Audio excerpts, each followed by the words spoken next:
Il est 20h14 sur Europe 1. Axel Ronde, porte-parole du syndicat CFTC Police, est avec nous en studio. Bonsoir Axel Ronde. Bonsoir. Merci d'être là, toujours en présence d'Olivier d'Artigol et de Charlotte Dornelas. Alors, évidemment, on vous a demandé de venir. Malheureusement, parce que j'ai envie de dire une nouvelle fois. Voilà, ça y est, c'est la reprise des rodéos urbains. Il fait beau, les rodéos urbains sont de retour, on est d'accord? Mais oui, c'est la saison. C'est la saison des rodéos urbains. À Drancy, hier soir, des policiers sont intervenus pour y mettre fin. Ça s'est très mal passé. Altercation avec les personnes qui jouaient au rodéo urbain, confiscation d'une moto, ça dégénère et ça donne ça. Auditeur d'Europe 1, écoutez. Oh là, tu vas pas tirer. Tu fais quoi là? T'es filmé. Regarde, tire, vas-y, tire. T'es filmé, fils de pute. T'es filmé, fils de pute, va. Là, ça va ta mère, fils de pute, va. Nique ta mère, la pute. Alors, veuillez nous excuser pour le vocabulaire utilisé, mais c'était pour bien se rendre compte de ce qui s'est passé. C'est ça, de la violence, oui. Axel Ronde, franchement, il y a un homme qui a été blessé, ils ont usé de leur arme de service. Oui, alors, c'est quelque chose dans quelles circonstances, Axel Ronde? Parce qu'on ne sort pas son arme comme ça chez les policiers. Non, et en plus, vous avez vu cette vidéo avec ces individus qui étaient déterminés, parce qu'on Ils étaient une vingtaine. Ils étaient une vingtaine déterminés à lyncher des policiers. Vous voyez déjà le langage qu'ils employaient. On est confronté de plus en plus à ce type de comportement dans nos interventions. Ça, c'est le quotidien des policiers, ce que vous entendez. Donc c'est vrai que là, ça a été filmé. D'habitude, ça ne l'est pas. Je rappelle qu'il y a une quarantaine de policiers qui sont blessés chaque jour, dont 15 par des violences et des agressions. Donc oui, on est malheureusement dans des situations extrêmes où l'autorité de l'État, de la police, n'est absolument plus respectée et bafouée. On voit bien que ces individus, c'est une guerre de territoire. On est chez eux. On voulait mettre fin à un rodéo puisque mes collègues motards font partie d'une unité spécifique dans le 93 pour justement interpeller ces rodéos qui pourrissent le quotidien des habitants, parce que eux nous appellent, ils en ont bien marre. Sûr, c'est extrêmement dangereux. C'est tout à fait ça. Et on se retrouve avec ces images et avec cette scène qui est pour nous abasourdissante. C'est incompréhensible. Qu'est-ce que vient de faire cet individu qui finalement ça ne appartient même pas. C'était pas lui le conducteur de la moto. Il n'était même pas dans l'histoire et a voulu récupérer donc cette moto pour nous empêcher de la saisir. Par les forces de l'ordre. Non mais et ça dégénère, pardon, mais vos collègues ne sortent pas et ne tirent pas tous les jours. Vous dites 40 policiers blessés. Là, cette affaire, le cas particulier, c'est que les policiers ont dû sortir leurs armes. Et oui. Parce qu'ils avaient peur d'être lynchés, c'est ça? Ils étaient acculés, ils ont reçu des mortiers d'artifice, ils ont reçu un caillassage et des individus qui étaient prêts... Tout ça pour une moto, Tout ça pour les une choses moto. dans leur contexte. Mais en plus, vous voyez, donc mes collègues ont tenté de canaliser l'individu, ont tenté aussi de le dissuader d'avancer en utilisant le pistolet à impulsion électrique, le taser. Cet individu, ça n'a pas eu d'effet sur l'individu et il a tenté de le voler, de le prendre à l'agent de police. Et on voit bien que mon collègue, en protection, n'a pas eu d'autre choix que de faire des 2 tirs de sommation pour, si vous voulez, dissuader les individus, pour montrer la détermination de la police, de l'État, de leur autorité. Non, ces personnes, on entend bien, ne réagissent absolument pas. Ils s'en fichent complètement. Ils prennent des risques pour rien. C'est dingue. On est chez les fous aujourd'hui. On est vraiment chez les fous. On est chez les fous, Axel Ronde. On est chez les fous.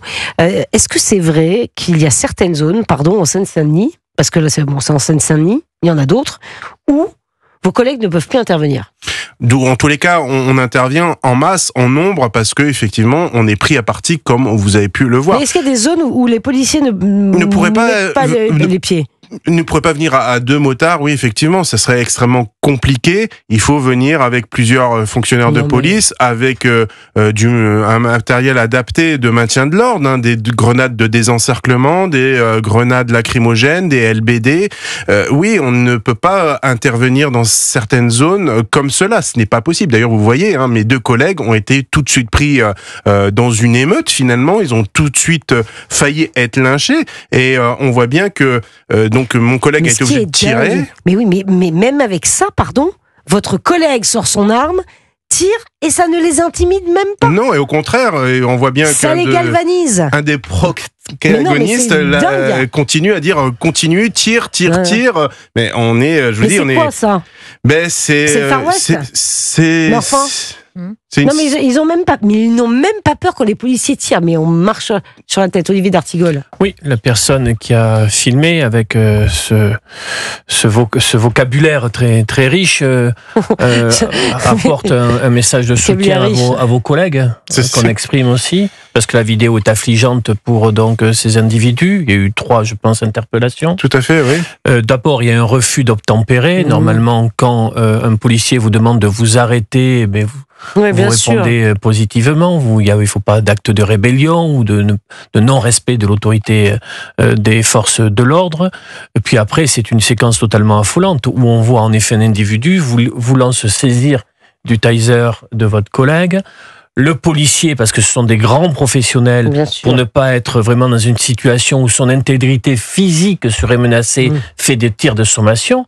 Et les tirs de sommation, c'est là où l'entendement est questionné, ne suffisent pas. Voilà. Et donc le tir est déclenché, qui heureusement est un tir qui a arrêté l'individu, mais qui l'a blessé. Voilà, sa vie n'est pas en danger. Oui, alors il l'a blessé parce qu'il a été. Il y a un collègue qui doit être bien sûr, qui a été blessé aussi. Oui, parce qu'en fait, ce qui s'est passé, c'est que un individu l'a poussé violemment, et en même temps, si vous voulez, mon collègue avait l'arme à la main et a tiré. Alors, il faudra voir dans quelles circonstances. En tout cas, la personne a été touchée à la jambe. Il a n'est tout pas de inquiété, suite. votre collègue. Écoutez, il va être en tout cas. Non, mais il le sera. Mais bon, il sera entendu et sera peut-être placé en garde à vue. Là, il était à l'hôpital. Je ne sais pas s'il est sorti. Comment va-t-il? Vous avez des nouvelles ou pas? Non, j'ai pas eu de nouvelles, mais je sais qu'ils sont extrêmement choqués, les deux, parce que l'équipage est choqué, parce qu'ils se sont crus mourir quand même, parce que en face, ils avaient des individus extrêmement virulents. Mais l'ironie du sort, c'est que l'individu touché par balle a tout de suite été secouru par un équipage de la BAC 93 nuit, qui est grâce à un garrot israélien, parce que maintenant nous avons ces garrots israéliens, parce que après les tueries de masse qu'il y a eu ces dernières années, les équipages de police, certains équipages de police sont équipés de ces garrots-là qui stoppe tout de suite une hémorragie quand ils sont blessés par balle. Donc ça a permis effectivement de sauver ce jeune homme. Il faut préciser qu'il y a une enquête ouverte de l'IGPN, parce qu'il y a ouverture du feu, c'est automatique. Mais oui, bien sûr, c'est automatique. Mais je pense à votre collègue, c'est normal que ça se passe ainsi, qui a peur de. On souhaite que ça se passe bien pour lui. Voilà. Mais voilà, on espère que ça va bien se passer pour lui. On espère aussi, oui. Parce que le fait qu'une enquête ouverte est automatique, ça ne veut pas dire que. Bien sûr, Olivier d'Artigol, vous avez raison, Charlotte Dornelas. Mais la chance, j'utilise le mot, voilà, bon. Non, mais la chance qu'il a, c'est qu'il y a des vidéos, parce qu'en plus, apparemment, il y a des vidéos de la ville également.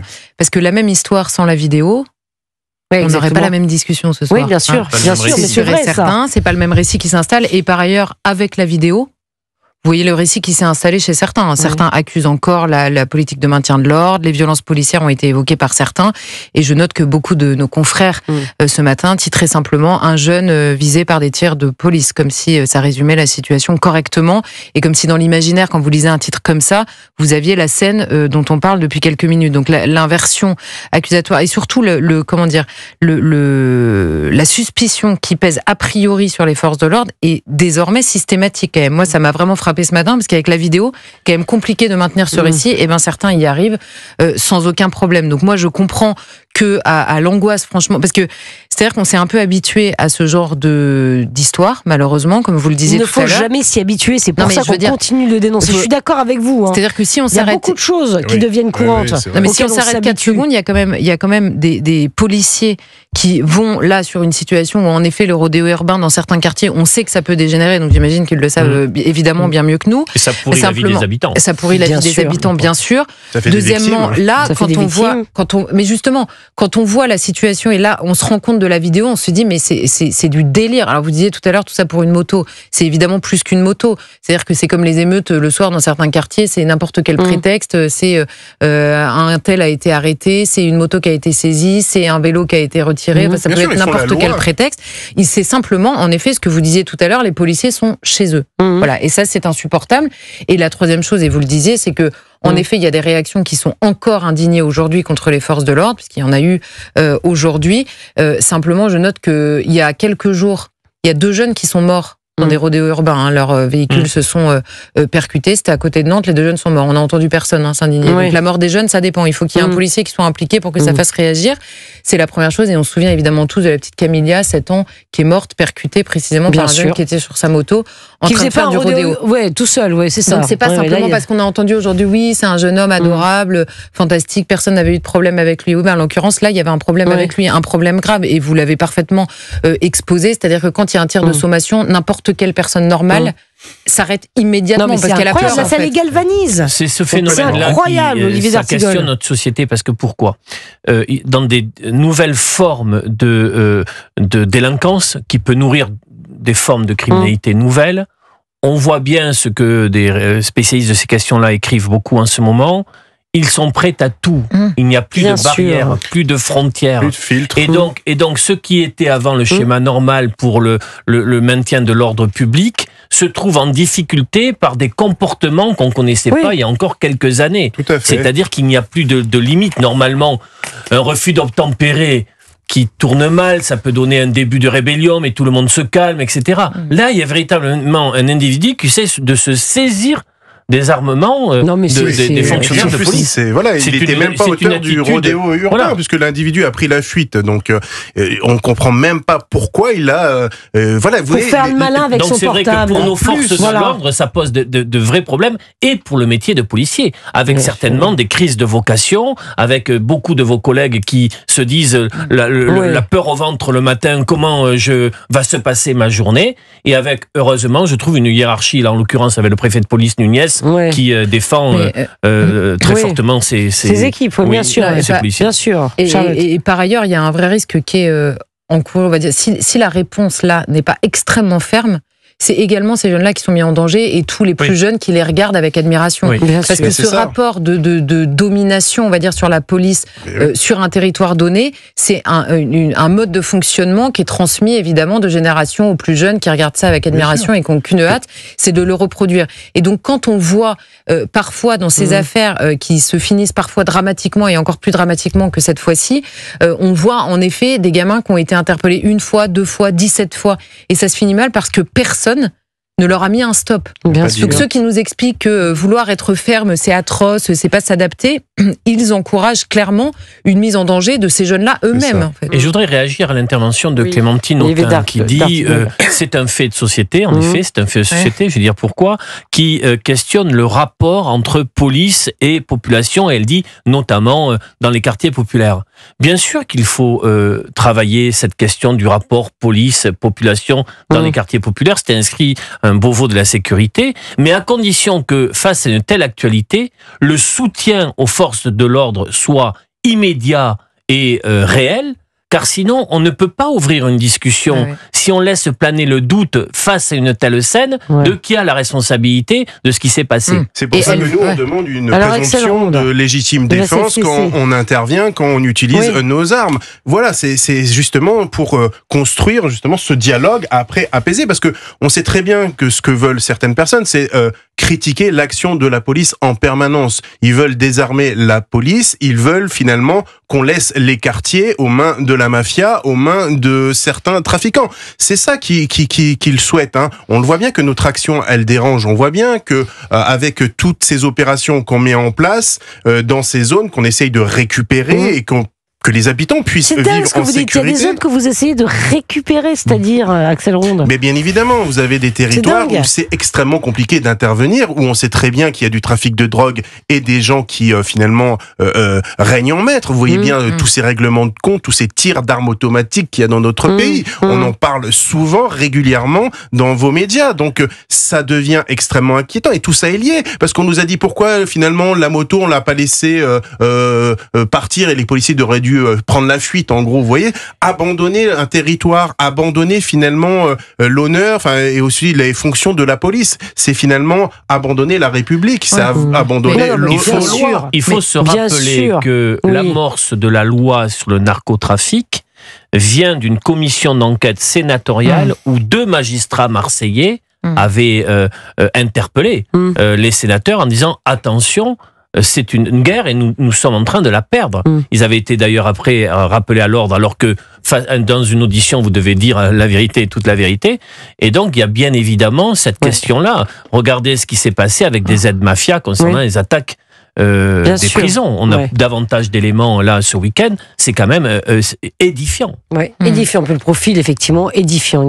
Il y en a 19 qui sont incarcérés, 2 mineurs qui ont été envoyés en maison d'arrêt, comment on appelle ça, en centre d'éducatif fermé, centre éducatif fermé, c'est ça ? Oui, pour les 2 mineurs. Pour les 2 mineurs, incroyable. Charlotte, un mot. Oui, simplement, je réagissais sur le tweet de Clémentine Autain, parce que vous avez raison, elle parle de fait de société, elle a raison, quand c'est que pluri-quotidien, on va dire, c'est un fait de société. Elle parle d'images choquantes, elle a raison, et derrière, elle enchaîne sur le problème des violences policières. Moi, j'aimerais bien qu'elle m'explique, en effet, quelle est sa lecture des choses. C'est une lecture a priori, où de toute façon, la même lecture se fait sur tous les faits, quelle que soit la réalité des faits. Mais simplement, quand elle évoque la population, le rapport de la police à la population, là, en l'occurrence, c'est carrément insultant, en fait, son tweet, pour les populations qu'elle prétend défendre. Parce que le rapport entre la police et les populations, même dans ces quartiers-là, n'est pas celui-là pour la grande majorité des gens. La majorité, j'en sais rien, mais en tout cas pour une grande partie des gens. Et imaginez simplement comment ces gars-là se comportent en face d'un policier armé. Donc imaginez si une petite dame qui habite le quartier leur demande de faire moins de bruit. Bien sûr, Non, mais c'est incroyable. Merci beaucoup, Axel Ronde. Mais merci de votre invitation. D'être venu sur le plateau d'Europe 1 ce soir. Merci. Vous parlez de nos quotidiens de vos collègues qui sont sur le terrain. Moi, je salue les policiers qui nous écoutent, les gendarmes aussi, qui tous les matins, quand ils se lèvent, ne savent pas à quoi s'attendre et qui ont vraiment des zones extrêmement compliquées à sécuriser pour le bien de tous. Merci beaucoup, Axel Ronde. Merci de votre soutien. Parce qu'on en a bien besoin. Bien sûr, mais bravo, policier, c'est un sacerdoce, c'est ce que je disais. Axel Ronde, porte-parole du syndicat CFTC Police. Merci beaucoup.